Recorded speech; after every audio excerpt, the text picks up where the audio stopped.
Let's talk about why you're waking up so often during the night, why it feels like it takes you forever to fall back asleep, if at all, and also what you can do about it if you currently find yourself in this situation.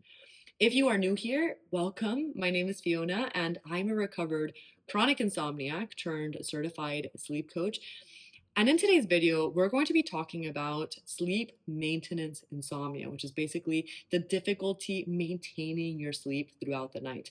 And in order for us to understand why it feels like it's so difficult for you to fall asleep, we need to know why this is happening and also how sleep actually works. To get straight into it, what if I were to tell you that everybody wakes up during the night? That is right. We all wake up during the night because being awake during the night actually makes part of the sleep cycle. Sleep happens in four stages, and these different stages serve different purposes. We are at different depths of sleep during them, and they serve different purposes because they're responsible for either like cellular repair or like physical repair or processing difficult emotions or actually arriving in the stages of sleep that do these things. And at the end of each of these sleep cycles, which is around 90 minutes, we actually experience wakefulness. That means that we are awake or are definitely in a lighter stage of sleep. And the reason why this happens, which I absolutely love, dates back to when we used to be cavemen and cavewomen. And throughout the night, waking up during the night would guarantee that somebody in our clan or someone in our tribe would be awake to guarantee that there were no external potential threats. So we would almost like wake up for a couple minutes or be in that light stage of sleep and be able to sense whether or not there was something dangerous that we would have to fight off. And that would also come as like guarantee the survival, not just of the individual, but ultimately also the group. And because we haven't really evolved that much biologically since that time, this still happens. The difference between someone waking up during the night and remembering it and having difficulties falling asleep and somebody who doesn't is one of two different reasons, which we're going to get into. Number one, it is how we react to waking up during the night. It's if you have reacted badly to the fact that you're waking up, this is already a case for your body to think that something's wrong and it needs to wake you up even more during these cycles. And number two, maybe you have a specific trauma or some certain reaction to the reality of not sleeping. Okay, this is a conditioned response in our nervous system. We have identified that wakefulness is something that needs to be avoided.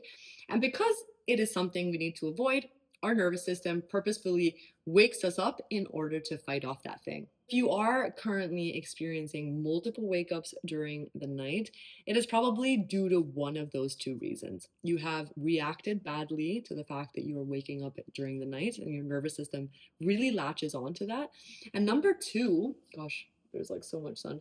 And number two, you are already conditioned or have conditioned your nervous system that wakefulness is something that you need to avoid.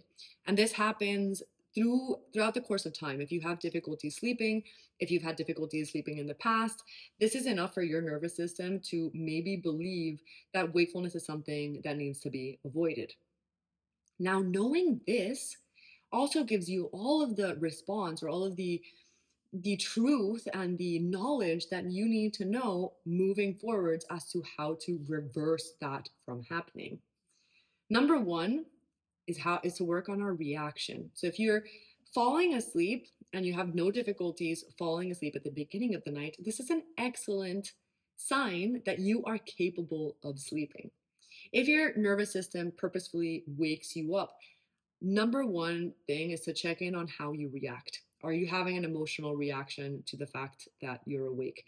Are you trying to push certain thoughts away? Are you trying to force sleep to happen? Are you getting angry and frustrated by the fact that you're not falling asleep fast enough?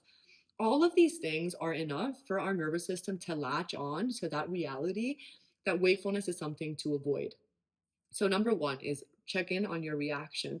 And number two, if you find it very difficult to release that emotion associated with waking up, then maybe come back to to the things that you can control. Can you focus on rest instead? Can you get out of bed and do something else that you enjoy? You're ultimately trying to shift the perspective from making sleep happen to allowing it to happen. And number two, if you feel like you have this overarching, like, negative relationship with wakefulness, I would encourage you to explore it and to slowly make amends with it. Because wakefulness is a perceived threat, meaning that you can experience being awake at night without anything negatively happening. Like, ultimately, yes, you may feel tired, but nothing bad is really going to happen if you don't sleep. That means that you can expose yourself to wakefulness without trying to run away from it in order to teach your nervous system that wakefulness isn't the enemy.